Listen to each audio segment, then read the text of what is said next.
Most SaaS companies are spending millions on marketing and sales, but they have no idea what's creating pipeline and what's just wasting money, which means the people responsible for hitting the numbers are making decisions based on gut feel instead of real answers. And something that drives me crazy is that there's this camp of marketing leaders who say marketing shouldn't be measured against revenue.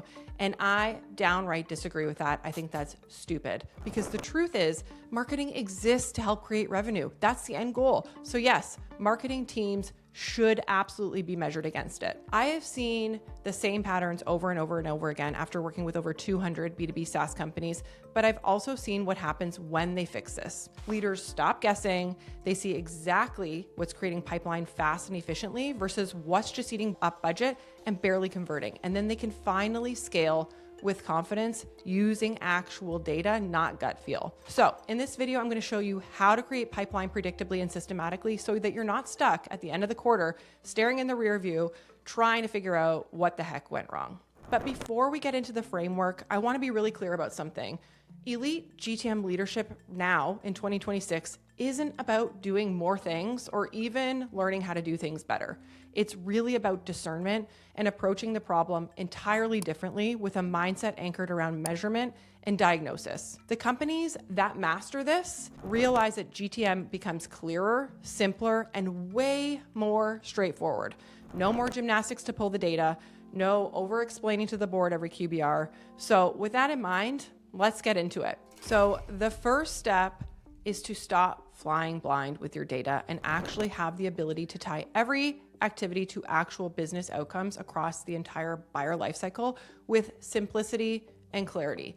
This is the biggest problem I'm seeing right now with B2B SaaS companies is that they can't tie their marketing activities to actual business outcomes. And so what ends up happening is that every quarter, they're stuck trying to pull the data together by stitching reports from different tools manually, usually in Excel, which means nobody can clearly show how pipeline gets generated. Not to mention, this approach is time consuming, it's clunky, it's completely unsustainable and unrepeatable. The reason this happens in the first place is because most teams rely on something called last touch attribution. The problem with this though, is that it only shows you if it was sales or marketing that sourced the deal, and it completely misses the journey the person took throughout sales and marketing combined. The default is to track from opportunity creation onwards, but that ignores all of the attempts it took to even get a conversation in the first place and all of the interactions that that person could have had with marketing along the way.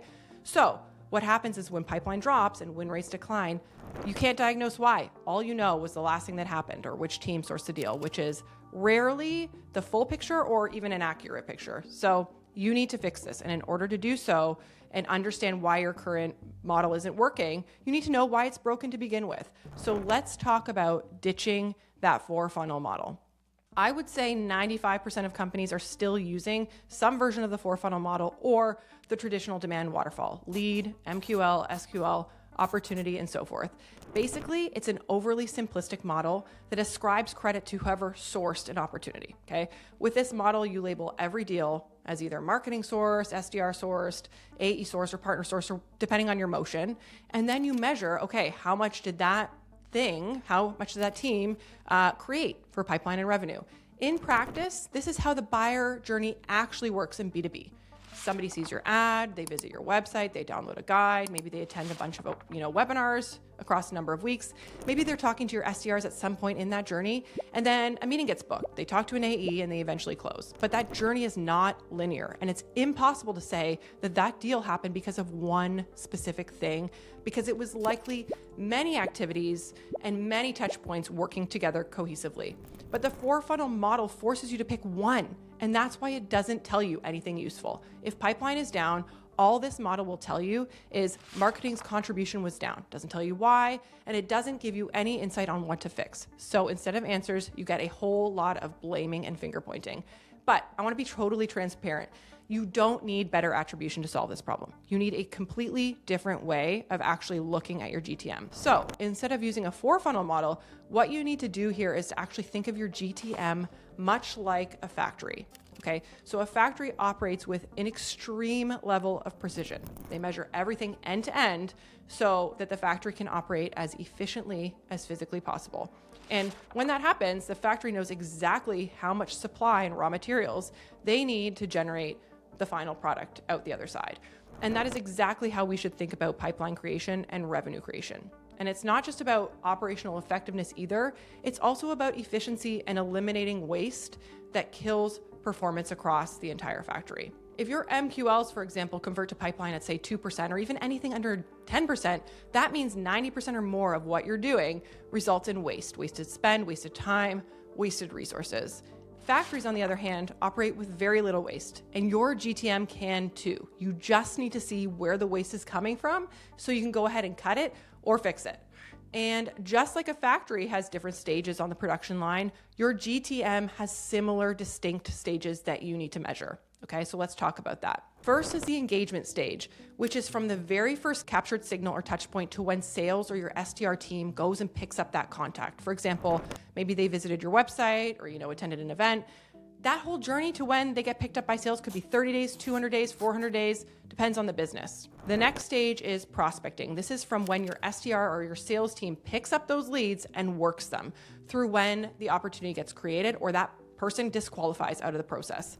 This right here is a stage that literally no company tracks well or at all. And yet every company has tens of millions of breadcrumbs sitting in their systems that go completely untracked, and it's a gold mine of data and information. This is how you answer a simple question. How many people do we need to work to actually get a meeting on the other side? Because most companies don't know and they guess. And there's a massive variability across, the function, even from rep to rep. Companies might think their process is solid because once they get a meeting, they close those at 25%. But what about the 99% that never got to the meeting in the first place? Finally, we have the closing stage, which is from opportunity creation to either won, lost, or canceled. And this is what most companies already track pretty rigidly. But the thing about GTM measurement is that you need to be measuring all of these three stages definitively and then tie them together. And the thing that ties the whole journey together is the contact, the actual person, right? So your revenue, your opportunities come from accounts and companies, but the people are the ones interacting with your marketing, talking to your salespeople, and making the decisions. So that's why if there's no contacts associated to an opportunity, you lose a heck of a lot of visibility into everything that happened to create the deal in the first place. Because all of that engagement data, all of that prospecting data, it's all tracked at the contact level. So if there's no track contact, there's no reliable thread to follow back. Best practice would be to have contacts associated to every opportunity, but the real point here is that the prospecting process itself also has to be tracked. Otherwise, opportunities might just appear out of thin air and have no underlying DNA. You don't know the genetic makeup of that deal. How did they get there? How many attempts it took to reach them? Or what even triggered the conversation to happen in the first place? When you don't have that, you can't really diagnose anything. It always comes back to the person. And if you're not tracking what happened before they became an opportunity, you're missing the whole story. And that's where the real insight lives. So if you get this right, though, you can finally see the full picture. And I want to talk to you about how you actually go and do that. By the way, if you're a B2B SaaS company and you want help implementing all of this in your own organization, click the first link in the description to book a free strategy call with us. But for now, let's keep going. So as I said, prospecting is that stage that no company really tracks well, and that's where we need to start. Most companies create a stage 0 opportunity as a workaround, either to indicate a target account or to mark the start of their prospecting efforts. But I don't care what anybody says, this is wrong. The opportunity object was never meant for that. And so if you use it this way, you end up doing a bunch of reporting gymnastics later just to make sense of the data, and it still won't give you the answers that you're really looking for. So what needs to happen is that you need to track prospecting as its own unique cycle. Think of it like a package going down a production line, right?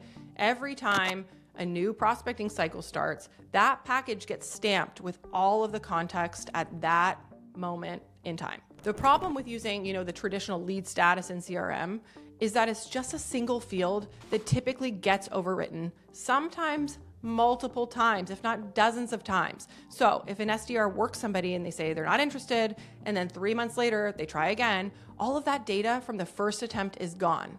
All you see is one long cycle that, might look like it took 250 days. But in reality, maybe it was 2 cycles, 2 25-day attempts with a gap in between.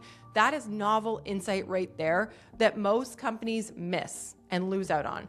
But when you track each cycle separately, you can see that it took maybe 7 attempts across 6 months to create that opportunity. That's a completely different insight than just saying, oh, it took 250 days or, multiple attempts across a really long period of time. But specifically, there are things that you want to track here. What was the trigger that caused your SDR to call this person in the first place? How long did each attempt actually last? Was it 30 days, 2 weeks, 10 days? What touch points with marketing they had while being worked? Because usually sales can be working them while marketing is interacting with them. And if they disqualified, if they never made it to an opportunity, what was the reason? How long did the entire process take from first attempt to becoming an op? And who was the SDR working that prospect? When you do this, you can finally see which triggers actually move people to pipeline and which ones don't, with a high level of granularity. And you can see which triggers also lead to better qualification rates. For the triggers that don't, for example, maybe it's leads that just hit a score and then get passed to sales, you can finally see the actual reasons why they never went anywhere. Maybe they're just the wrong sort of person in the organization. They don't have a budget, or maybe they're just not even in market. They were just poking around and they enjoyed your marketing. But here you stop guessing and you start knowing. Once you're tracking prospecting properly, you'll start to see what marketing is actually doing across the full journey, not just the top of the funnel. Because most companies treat marketing as a top of funnel function. Let's go get them to generate leads, pass them to sales, and that's it. Marketing's job is done. And then leadership just asks one question: what pipeline did marketing source? But guys, it's 2026 now. Elite leaders know that generating pipeline is a relay race that involves sales and marketing working together. So if you're still playing that marketing versus sales game, your org and your GTM is bound to fail. Marketing has influence across the entire cycle, and it's time we start measuring marketing for the powerhouse that it really is. While somebody's being prospected to, they're seeing your ads, maybe they're reading your content, maybe they're coming to your events, and when they're in an active sales cycle, maybe the same thing is happening, or maybe you're not doing a good enough job at reaching them. So, like with pipeline, you need to track those behaviors and interactions at each stage separately. I mentioned the term signals. When I say signals, I'm talking about first-party signals, the actual interactions a lead or prospect is actually having with your marketing that you are tracking. Things like web visits, event registrations, form submissions, content downloads, ad clicks. Those are the breadcrumbs that tell you what somebody is doing and what their interests are at each stage and how effective you are at driving those signals in marketing. When you break it out this way, you can see which marketing activities actually help move deals forward, and then which ones maybe just don't even matter and create noise. For example, you might see, that pipeline velocity is 10x faster for opportunities where marketing influenced them before sales ever made contact and where they stayed engaged with marketing during the active sales cycle. Now, compare that, on the other hand, to opportunities where sales created a deal cold from a list and the prospect maybe only had 1 or 2 signals the whole time. That's a completely different story, but now you can actually see the downstream impacts on revenue and pipeline. But the problem is most marketing teams can't show anything close to this. They're stuck on reporting vanity metrics like brand reach, LinkedIn engagement, web sessions, things like that really skirt around the real story and their real impact on the business. Or they're reporting on MQL volume, but then the board asks, okay, what happened to those MQLs? Did they convert to pipeline or revenue?